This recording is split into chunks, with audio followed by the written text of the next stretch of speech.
The latest from Batshit Bonkers Britain. Katie Hopkins on today's News Talk Radio, TNT.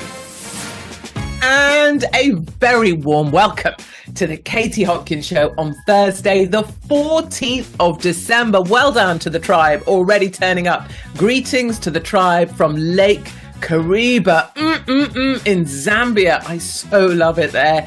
Today in the show, we're talking Argentina, where Milei just devalued the peso by 50%. We'll be talking about that. I want to celebrate the end of communist Mark Drakeford of the People's Republic of Wales.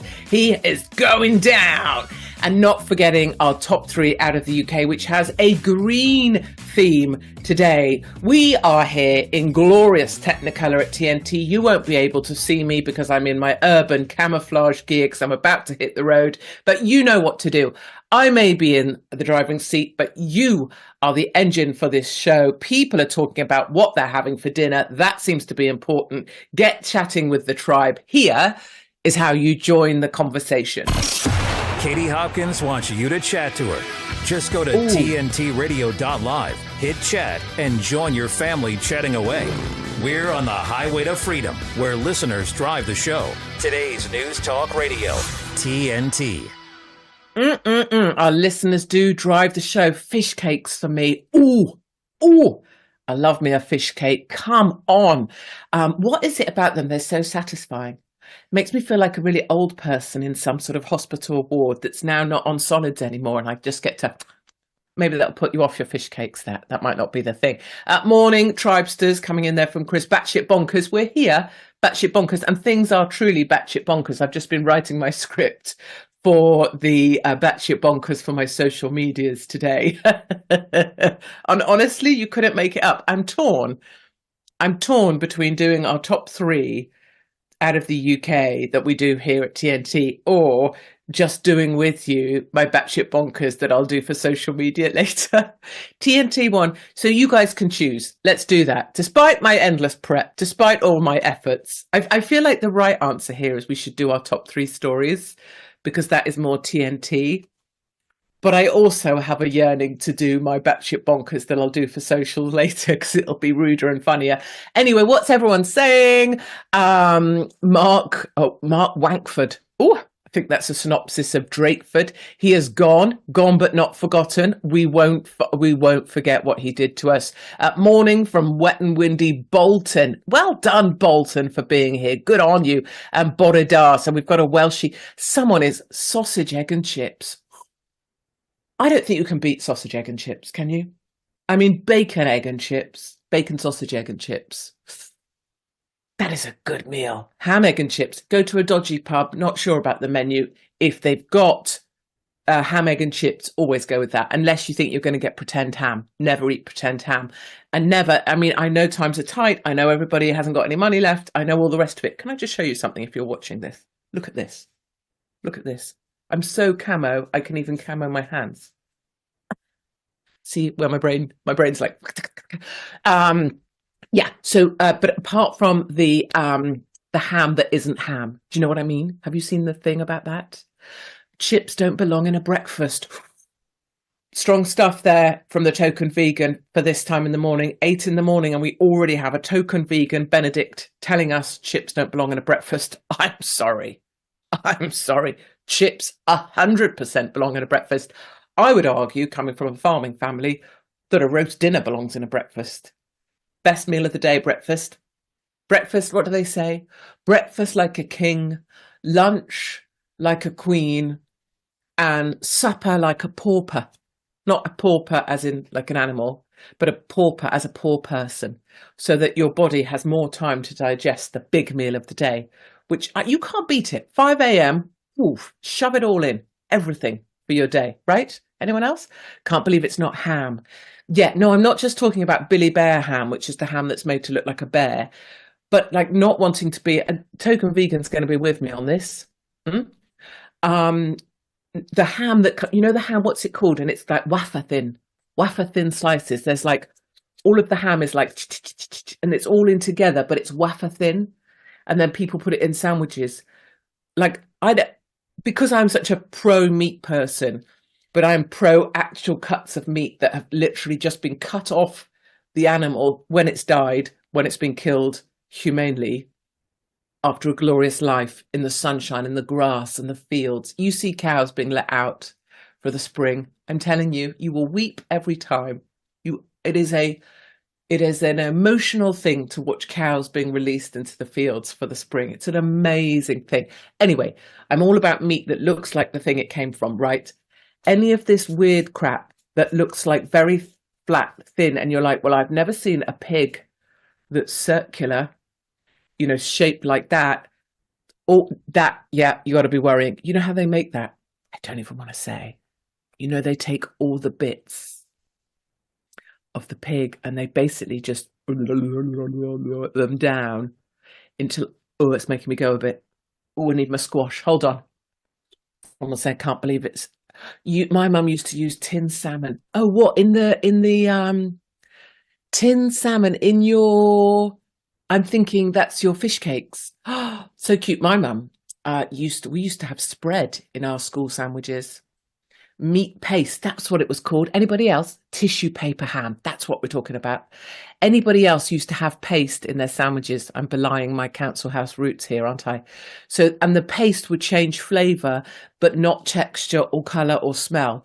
So it might be called like beef paste, or it may be called chicken paste. Hold on, I've got a bit of a gag on. If you're wondering, if you're watching this in glorious Technicolor, what this is, a fish cakes boil first and bake in the oven. Wait, that must be ham. That can't be fish cakes. I have a huge ham sitting in my fridge ready to do exactly that with. Paste every day. Oh, me too. And also tongue. I never knew tongue was tongue. Did you know tongue was tongue? Did anyone else tell their kid that tongue was tongue? I never knew tongue was tongue.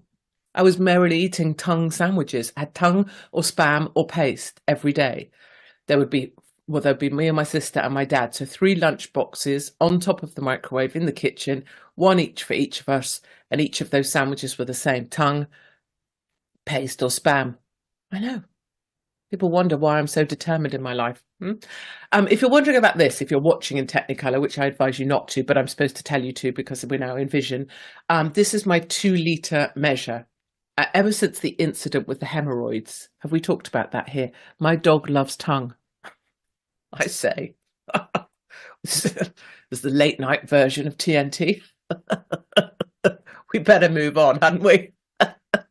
Otherwise, I'm going to have the sad bastards on the chat telling me that I don't take anything seriously anymore, and they're going to leave immediately. They have to announce that they're leaving. It's not enough for them just to do something else for an hour. They have to let us know they're leaving. I'm leaving. Okay, yeah, bye. No, but I'm leaving. Katie doesn't take anything seriously anymore. I am out of here. Yeah, okay, bye. So ever since the incident with the hemorrhoids, I know for anybody who has sexual fantasies about me, this is time to blow them out the water. There was an inference by people involved in poking their thumbs up my bum that I don't drink enough water, which obviously is slander. So ever since that time, I carry around this friggin' 2-litre squeaky plastic, whatever it is, and I put squash in it because I'm such a child that I cannot drink water because I find it. How do we watch and where and what and how? Oh God, I don't know. Let's get someone to tell us. Could someone go on Tribe and explain the watching process? I had my mother say the other day she watched some of my radio. I mean, for God's sake. So someone help. I'm leaving. Yeah, right. That was it yesterday. Oh, there we go. YouTube. You can find it on the YouTube. Or as my mum would say, YouTube. She puts the emphasis on the tube. So it's, I watched you. I watched your radio on YouTube. And she's so sweet. She said, you were excellent. She'd say that anyway. She probably only listened to 2 minutes. She'll have just watched just to see what I was looking like. That's what she does. That's her way of checking up on me and to check that I don't look too haggard. And if I do look more haggard than she thinks I should, for the life I lead, she'll get on the phone and go, ooh, are you eating? Are you sleeping? Did you not find your makeup? because you looked haggard. It's radio. It's wrong to watch it. Some people's views. YouTube, TNT Live for video, TNTRadio.com. Isn't it TNTRadio.live for chat? I really need you to come here for the chat. I can just show you. Sorry, if you are watching in Vision, I watch you on my phone so that you are driving the conversation. Please know that you do drive the conversation. I mean, I think you can tell that you drive the conversation here at the show. So back to squash. So I try to drink 2 litres each day, and that's what was left from yesterday, you see. So I still have a bit to go. All of this because I'm trying not to have it so that a man with a support crowd, you know, the consultant, the bum consultant. What is the name for the bum consultant, please? What's the anus consultant called? When he came into the room to look at my hemorrhoids, he was flanked by people. It was like seeing a driver at the Formula One pit, right? Except it was the bum consultant come to look at my hemorrhoids. He was flanked by his team members. You know, one was there ready to change the wheels at a moment's notice. Use the analogy in the context of hemorrhoids and bums. One was there with the thing that they walk around with so they can type as they walk because they're consultants in the NHS, and that means they can multitask, right? Proctologist. And then the guy, when he came to ram his thumb up, I don't know why when someone has exploded hemorrhoids, you have to ram your thumb up them. I think it's just an act of cruelty to teach me for slagging off the NHS as an institution. Anyway, they said I didn't drink enough. So that's the thing with the drinking. Shall I tell you what's happened? What has happened is because you guys drive the show, if I wanted woke nonsense, I'd be watching the BBC whilst reading The Guardian. Thank you. I'm here for the comedy and a bit of seriousness. Right. And I feel like I'm here for the seriousness, but the way we're delivering it is via the mechanism of laughing mostly at me or finding the funny. Because my argument here, and I'm not in any way defending myself, but my argument is it is possible to find seriousness and people telling you bad news everywhere. I don't find someone else doing what I'm doing. I don't. I mean, you can all chat on who else is doing what I'm doing. That's great. I'm not trying to say I just find there's a lot of seriousness everywhere. And there's a lot of very dull boys reading out the same talking points that you've all heard 1,000 times already. And there's people still talking about whether the vaccine was wrong. And I'm sorry, but we have to move on from that. We have to also find the fun in today's news and today's stories. No? And if part of that is laughing at me, marvelous. So let me tell you, I have top 3 stories for you. As you know, we are supposed to get those done in the first section of the show, but sometimes we just got to chit chat, right? So what we'll do is we'll start them and then we'll continue them over the commercials. Do you know what? While you guys listen to a commercial, I might just keep talking. Might just keep doing the stories I planned for you, because who cares if no one hears, right? As long as I'm happy. So the theme for the top 3 today, hold on, I think I have to have a small cough. The theme is green, right? And it's all with a poke at the greenies, which I love. So the first one, here we go. Butt chugging water would fix hemorrhoids faster. Wait, putting the water up my arse? Is that what we're saying? Let's leave that as a thought out there whilst we move on to our top 3 of today. We'll start with number 1, then we're going to have a commercial break. Number 1, 2 million. Now, you'll know I love Elon Musk. You'll know that I've always offered he's on my husband list. I would do anything for Elon Musk right now because he sat on a stage in New York and he told the advertisers, blow me. Ha! Those are all the services I'm offering to that guy because I love him. But 2 million Teslas recalled. Tesla is recalling more than 2 million cars after the US regulator found its driver assistance system autopilot was partly defective. 2-year investigation into the crashes which occurred when the tech was in use. So Elon Musk, hilariously, I mean, this might just be a dig at Elon Musk because he told the advertisers to go screw themselves. And I tell you what, they'll come for you any which way they choose. Elon Musk said, I love this. He was like, oh, listen, I can send the software update over the air and fix the issue. So Elon's like, you don't need to recall this stuff. Like, what are we living in the 1920s? I'll send the software fix over the air. However, because he's up against the regulators and all the rest of it, so the update could happen automatically, does not require a visit to the dealership or garage, but listen to this for an acronym, NHTSA. I work for the US National Highway Traffic Safety Administration. Oh my God. If I met someone and I was like, oh, what do you do? Not a question I typically ask because I judge people on how weird and how free they seem. I couldn't care less what they do for a living. But if someone started to tell me, I work for the US National Highway Traffic Safe, I'm hoping they would only get to about their safety administration. And I would be gone. I'd be like, sorry, no. Can I stop you there? I'm sorry, no. I'm sorry, no. I've got a life to lead. I don't know how much longer I've got, but anything I've got to get done is going to be more beneficial than listening to someone from the US National Highway Traffic Safety Administration.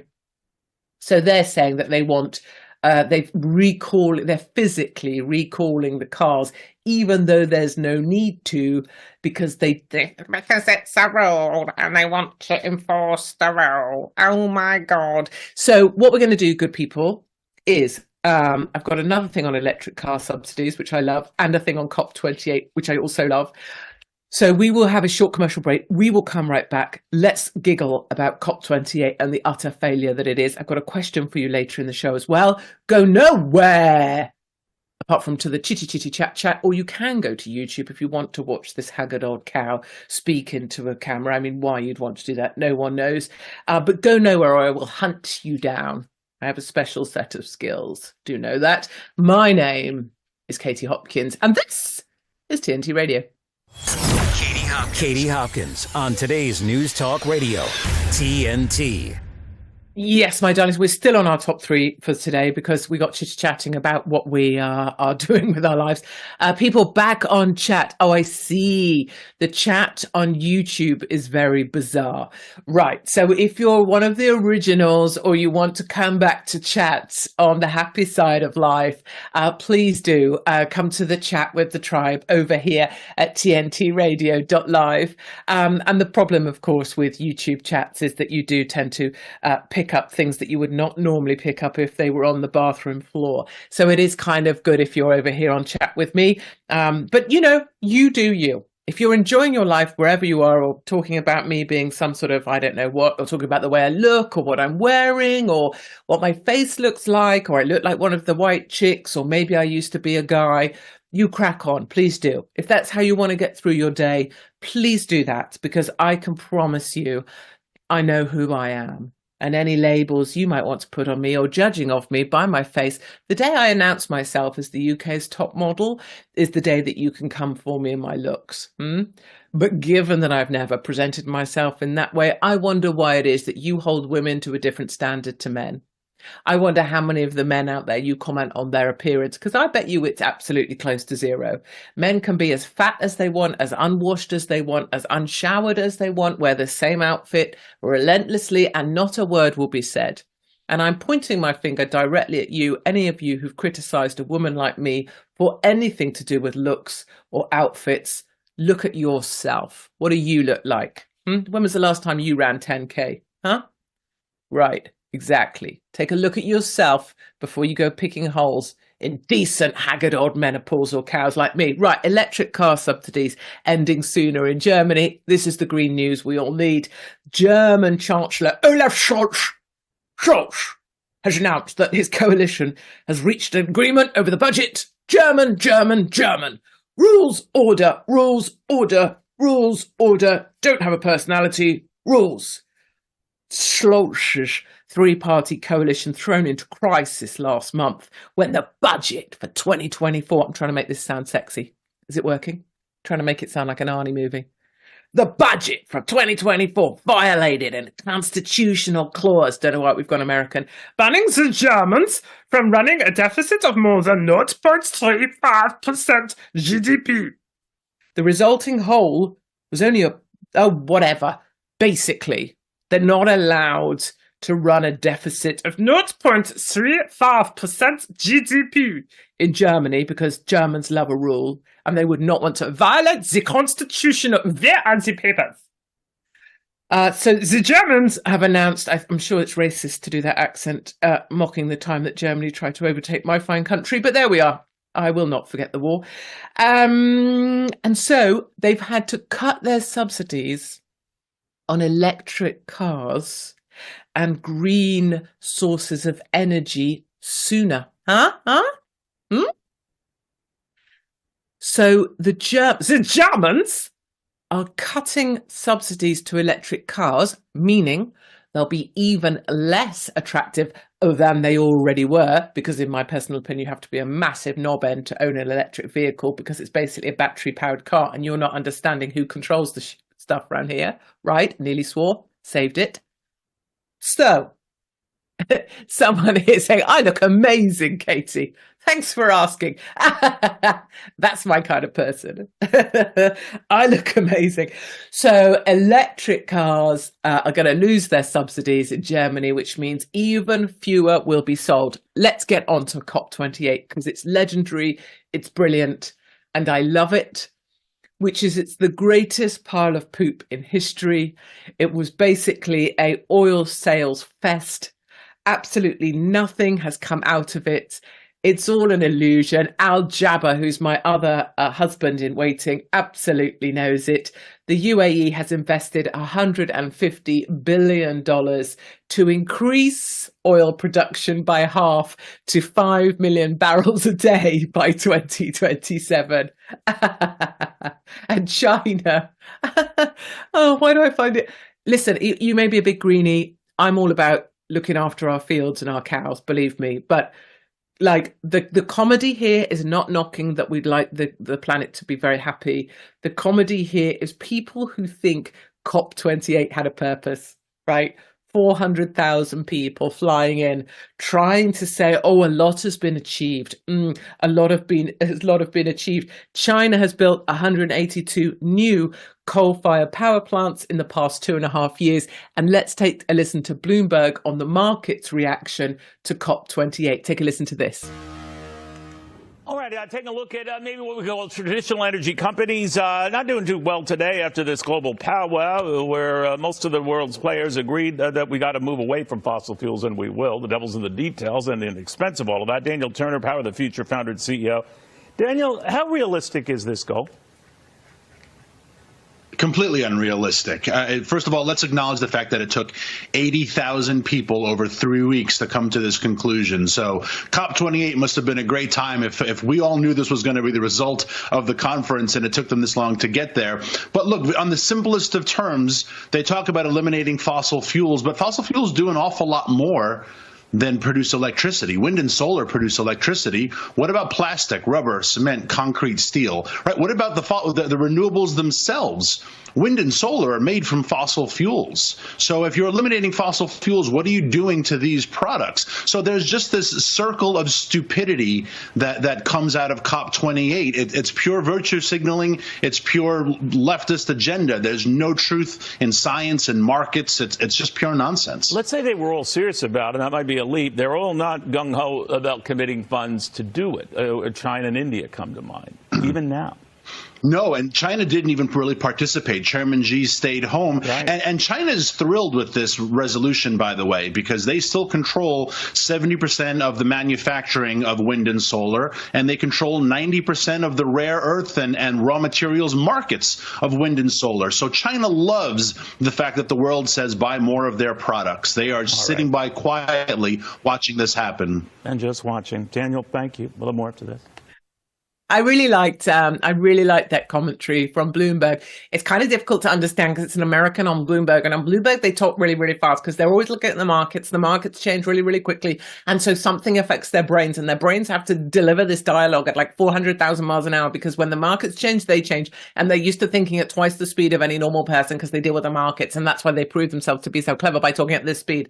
But what he said that was glorious in amongst the end of the was the circle of stupidity. and making the point very nicely that needs to be made over and over and over is that wind and solar come from fossil fuels. Wind and solar are plugged into fossil fuels. You don't get wind and solar without fossil fuels. So any which way you look at this, whether you look at China, whether you look at India, whether you look at the oil sales coming out of the UAE, whether you look at the 15 countries who signed oil deals during COP28, whether you look at just the sum total of carbon, I wonder, coming out of people flying there. I mean, I personally don't care about people flying anywhere because I think we should all be able to fly where we want. We just need to be smarter at offsetting all of this nonsense. But regardless, any which way, any metric that you use to judge this, COP28 fails. And then roll back, once subsidies come off electric cars, they fail. Electric cars are being universally rejected by the markets, and we will see electric vehicles fail. There will have to be, that perhaps there already is, the hydrogen car. Till we get that, they will continue to fail. Green is failing faster than it's making any ground. And so a whole bunch of kids who've been spoon-fed this kind of indoctrinated cultish belief that climate is everything and you may not live beyond 30, they are so disillusioned. It's why they're not functioning. We have an entire generation that is not functioning, that is living still in their parents' homes, that is asking parents to buy them things that we would have afforded ourselves by going out to work. And part of that is these are tough times and life has changed. But part of it is that these kids were bred to be useless and functionless by universities and the rest that told them they had every right to be a victim and they never have to make a single sausage of effort in their whole lives.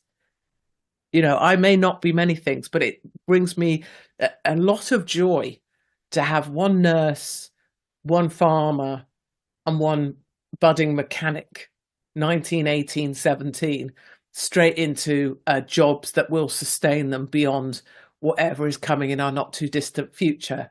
But yeah, the functionlessness of kids at the age of 30. I heard some stories yesterday about a 30-year-old still asking daddy for stuff. You know, what? I had 2 kids at 30 and I was a single mum. What? Let's talk Mark Drakeford. Come on, little chitty chatters. Have you had personal experience with Mark Drakeford? Do you live in Wales? Have you watched what Mark Drakeford did to Wales? So he was in power for 5 years. And my personal view is that he was the worst of all of them.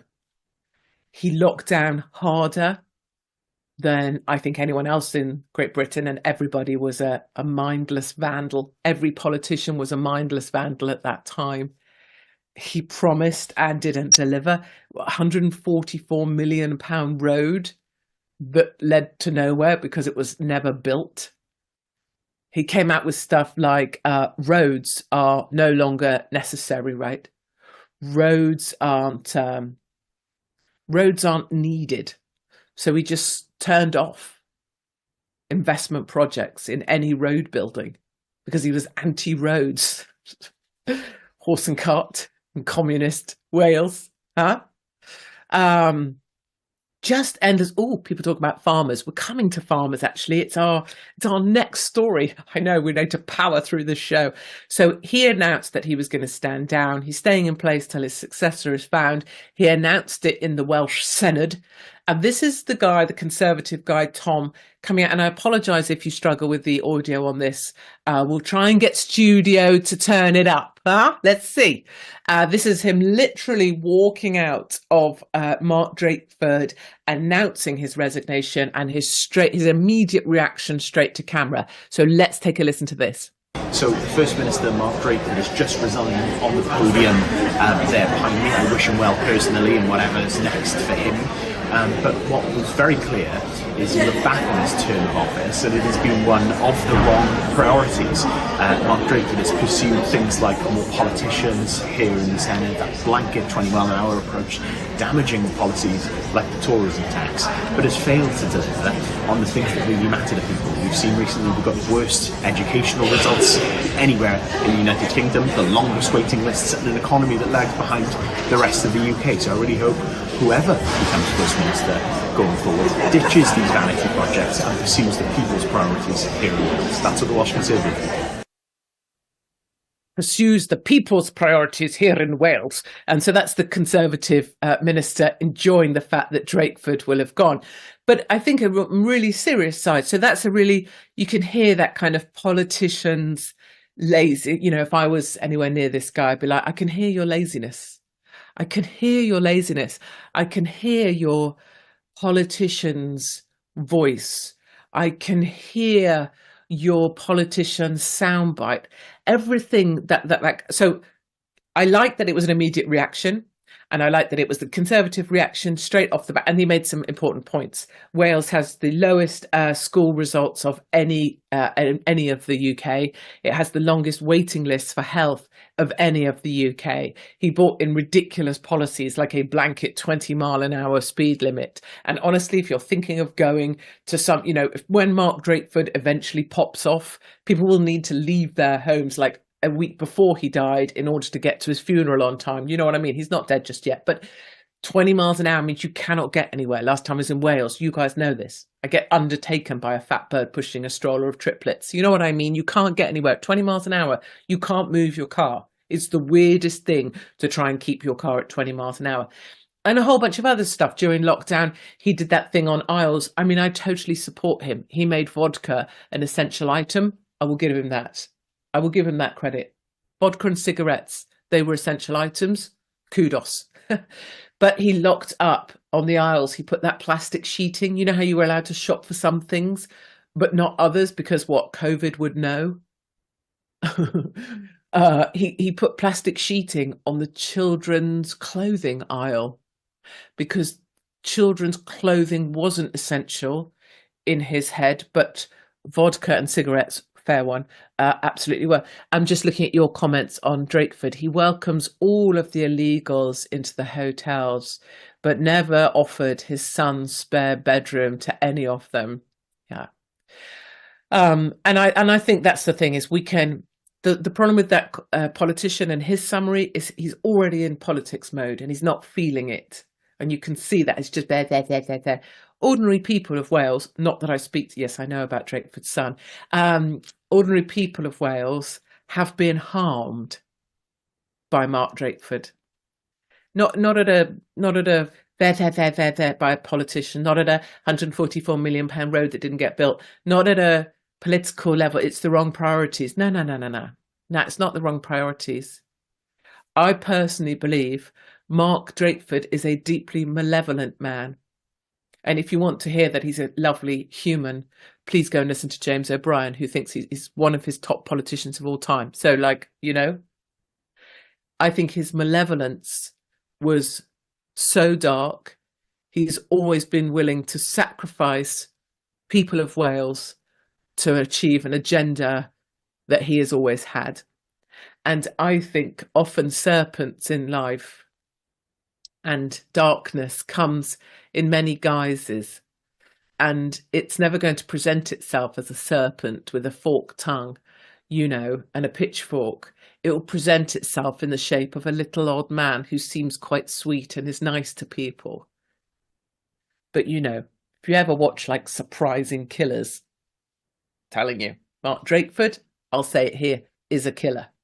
He killed people with lockdown. He killed people with his policies. He's driven people near suicide by putting illegals next to homes they've worked their whole lives for and then end up being worth nothing because they're living next to a festering den of people who shouldn't be here. So people can soft soap this all they want. But my personal experience on the streets of Wales is that man is a killer. And feel free to put your opposite views. Maybe you love him, maybe he's your uncle or your father and you've got great things to say about Mark Drakeford. Put him out there, put him out there. But there we go. Darling, so what we're going to do now, I'm just thinking, because I've got a farm story I want to share. I don't believe you read that out, Katie. Fair play. I salute you. Yes.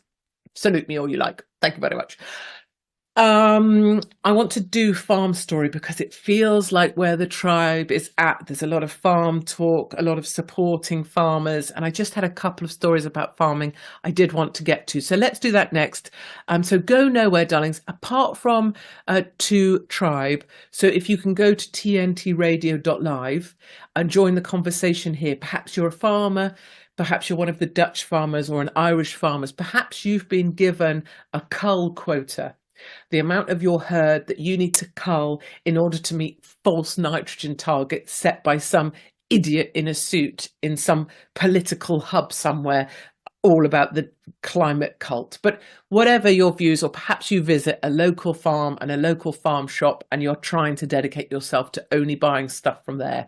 Whatever your comments are, do get to the chat. We'll be right back. My name is Katie Hopkins. Don't you forget it.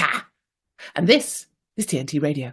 The most banned woman on the planet, Katie Hopkins, on today's News Talk, TNT Radio. I'm just reading on the chat. My late pops was from, and I'm going to get this wrong, and I want to get it right, Pentry, Rhondda Valley. Is it Pentry, Rhondda Valley? And a very proud Welshman. Oh, that's just, oh, come on. Sorry, but that de-weaponizing weather ad just drags on. I know, right? I get it every day, don't I? It's the only weather you've got. Could we not just have that? Like, if any of the boys want to do a little promo during my show, could we not just have, like, you know, the sort of, like, the TikTok version? It's 10 seconds. It's the only weather you've got. Oh, I'm all droopy drawers and here's some negativity. I'm not saying that that's what the boys do. I'm just, you know what I mean? Unless it's Dean. Dean can have half an hour of my show to talk because I love him with all my heart. Farming, people. Our fertilizer price has almost tripled here in Australia. You see this. We grow avocados. Along with the tripled electricity price for pumping irrigation water, you can imagine the pressure it is putting on our ability to stay afloat. Oh, oof. This is it. You need water. To get the water, you have to pump it in order to irrigate, same in South Africa, to get the electricity to pump the irrigation water, they're reliant on the grid because the ANC are a bunch of assholes. They cut out power. If you're in South Africa, you'll back me up here, that power outages in South Africa are just a daily thing. What do they call them? Something loading the grid, whatever, to pump water. If you can't pump the water, you can't irrigate your fields. And then in order to, this is another thing, right? So, the climate. So we must reduce whatever nitrogen in fertilizer. So we'll just cut it off. We'll just cut off the supply. Boom. Or we'll just triple the price, which is the same effective thing in a sort of market, right? If you cut the supply, the price goes up.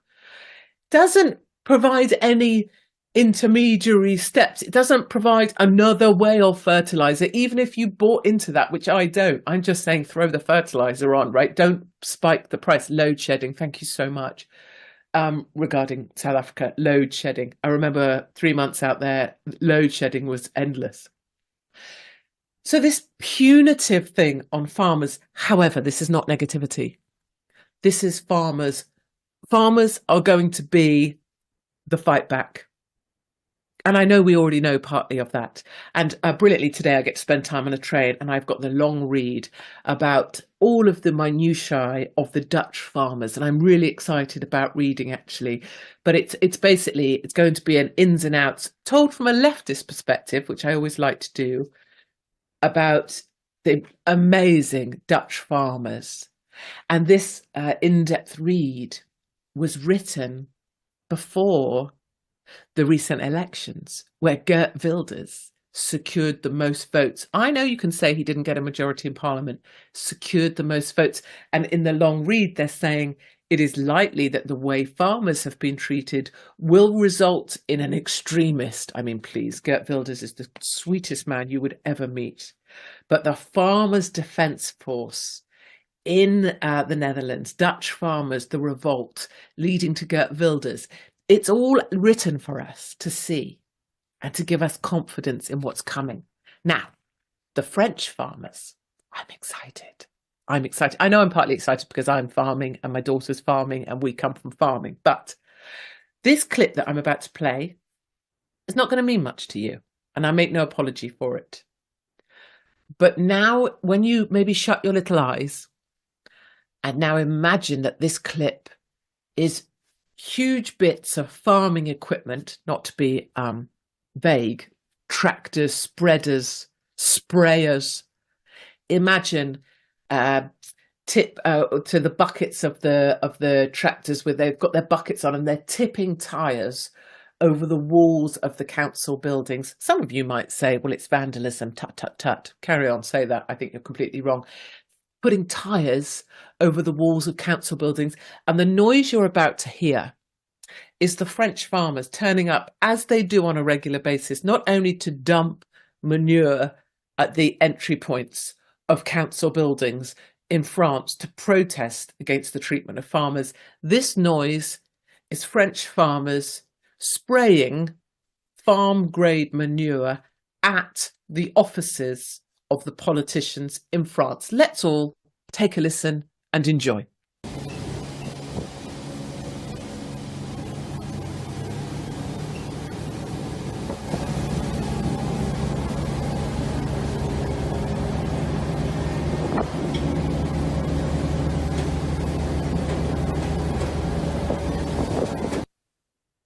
So as I say, you weren't going to learn much from that clip if you were just hearing it in audio, but I hope I was able to articulate to you a little of the joy that comes with that clip. And how much would you guys like to, I'm looking at Tribe here, how much would you like to get a massive muck spreader and actually just go and drive it and just spray it? I mean, you might say, Katie, this is childish. How does this help? It so helps. How much would you like to have a muck spreader and just go spray it at, I don't know, some people even. There's plenty of people live on my road. I would take great delight. The guy that shouted at my son for revving our car. They're spraying slurry, aren't they? Stinks to high heaven. Yeah, and the weird thing is, for me, is that I actually really like the smell of muck spreading. That is a bit weird, isn't it? Reminds me of home. Dumping manure on politicians' offices sounds like sticking your face to the M25 to me. Yes, so I get that point. This idea that, you know, oh, for goodness sake, Katie, what? Spraying manure at the offices of politicians, is that not the same as sticking your nipple hair, you know, to the tarmac? Probably shouldn't rub my nipples as I'm saying that. Or sticking your nipple hair to a Vincent van Gogh or whatever it is, you know, that they were allowed, they were enabled. You know that, don't you? You know that none of these activists actually got to where they got to without assistance. You do know that, don't you? Airports, museums, galleries, they have to be enabled and assisted for that photo opportunity. They have to have someone in the gallery taking a picture. They have to have people allowing them through with all the gear that they need to staple themselves to something. I say just leave them there, right? Give me a muck spreader. I'd love a muck spreader, wouldn't you? I would love it. I would love it. I would have a target list drawn up. Let's do this thing. Boom. Be so much fun. Anyway, I wanted to say that the French, and this is the other thing about the French, right? We can say, oh, the French, right? All we want. But when the French protest, they do a great job. And the thing I actually wanted to tell you that I need you to look up today, that shit sticks too. It does. It sticks. It's a sticky old thing. You should see my daughter when she comes home, covered in it. So here we go. The world has gone topsy-turvy, say angry French farmers. And here are the signs to prove it. And at this point, it would have been helpful probably if I'd told the vision mixers to have some of these signs available. So let's just describe it for ourselves. So imagine those cute little village signs that they have in France. They're always written in a very glorious script. I don't know what the fonting is on French road signs, but it's very lovely. They're turning them upside down. Have a look for it. Maybe someone could stick a little linky here on the chit chat for us. They're taking the village signs of the towns, and they're turning them upside down. This is glorious. Because the world has been turned topsy-turvy, name-bearing roadside signs, have been unscrewed, flipped, and then meticulously screwed back on. French farmers, so clever, drawing attention to what they say is their increasingly precarious way of life. We're trying to show that all of these contradictory instructions we are getting are going to drive farmers to the wall. There is no other profession that suffers such a mental load. And our lovely chit-chatter here who's explaining about the electricity for irrigation and then a tripling of fertilizers. This is the point the French farmers are making with you. On one side, the minister asks us to change our practices to make them more ecological. On the other hand, he tells us to produce as much as possible so that France can achieve food sovereignty. The Farmers' Union has secured a government climb down on 2 taxes next year. So the French farmers are in a state of high readiness, is how I would put it from a military perspective. They've already done the slurry spraying, which some agree with, some say is a bit like gluing yourself to the tarmac, whatever.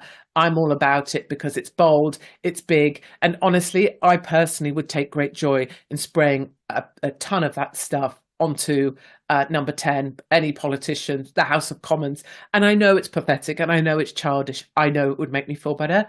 But the French are with us. So the Dutch farmers, the French farmers, and how elegant. Quietly going along to countryside towns. It's spreading like wildfire in France. Do look this up. And just turning the roadside upside down. And road sign, upside down. And then putting it back perfectly. No damage to the thing, no nothing. To show that the world is topsy-turvy. And this calls to my soul. Because, of course, I tell you, don't I, all the time, or I speak about batshit bonkers Britain. People now come up to me in the street all over the place and talk to me about batshit bonkers Britain, which is really nice. A lot of Americans are big fans of batshit bonkers Britain. So that's really lovely. But the world is topsy-turvy. But we're putting it right. And I'm putting my faith in farmers. And I'm going to get me to the next Dutch farm process if it kills me. Can I tell you some things? I wanted to speak to you about Millet and his dramatic action overnight, where I don't know what the whack was for. It's a slightly poor movie. I don't know what that was about, honestly. But he has taken the peso and he has chopped it in half. So if yesterday you had 1 peso, today you still have 1 peso, but that peso is worth half as much. And this might sound like a bad idea. This might sound extreme. But he has halved the value of currency overnight. And can I leave that with you to sit with? Because what we'll do is we'll come back to it tomorrow. I also want to tell you something else, which is sort of glorious about how our spider's web of amazingness works. Is that back in the day when I found out, people would approach me a lot with issues and problems. So Finland has the same problem as everywhere else, that imported people who should not be in our country, illegals who believe that they have a right to violate our children because they're uncovered. And they give the idea of the lollipop uncovered, that flies are on the sticky lollipop. It's okay to use white girls because they're uncovered. Well, Finland, the most northerly point, Oulu.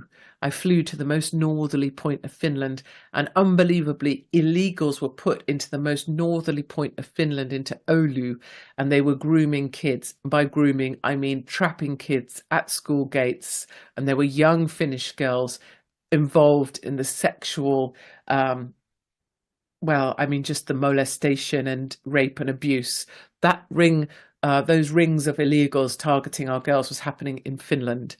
And I flew there to expose what was going on. And luckily, Men Online and other news outlets then followed what I was doing and wrote and started talking about the grooming gangs of Finland. Well, today and tomorrow, I'm going to London, and the Finnish that I met over there when I was helping to expose what was going on are coming over to do a series of interviews with some of the bigger, voices for freedom. And so I'm going to go and join my Finnish friends, help them with their podcast and help rally our side and send good words out to Finland via our Finnish friends in our network to the next couple of days. So I will be back on the road. You won't be able to see me, obviously, because I'm in my urban camouflage gear and I move like a fish in a river in a stream in the moonlight. But I will be back. Fingers crossed for good Wi-Fi. Fingers crossed, everybody. I'll be back same time tomorrow with an update from the capital city. I'll be up to trouble in the meantime. So do come back and join us again tomorrow. Stay with TNT. My name is Katie Hopkins. And this, my darlings, is TNT Radio.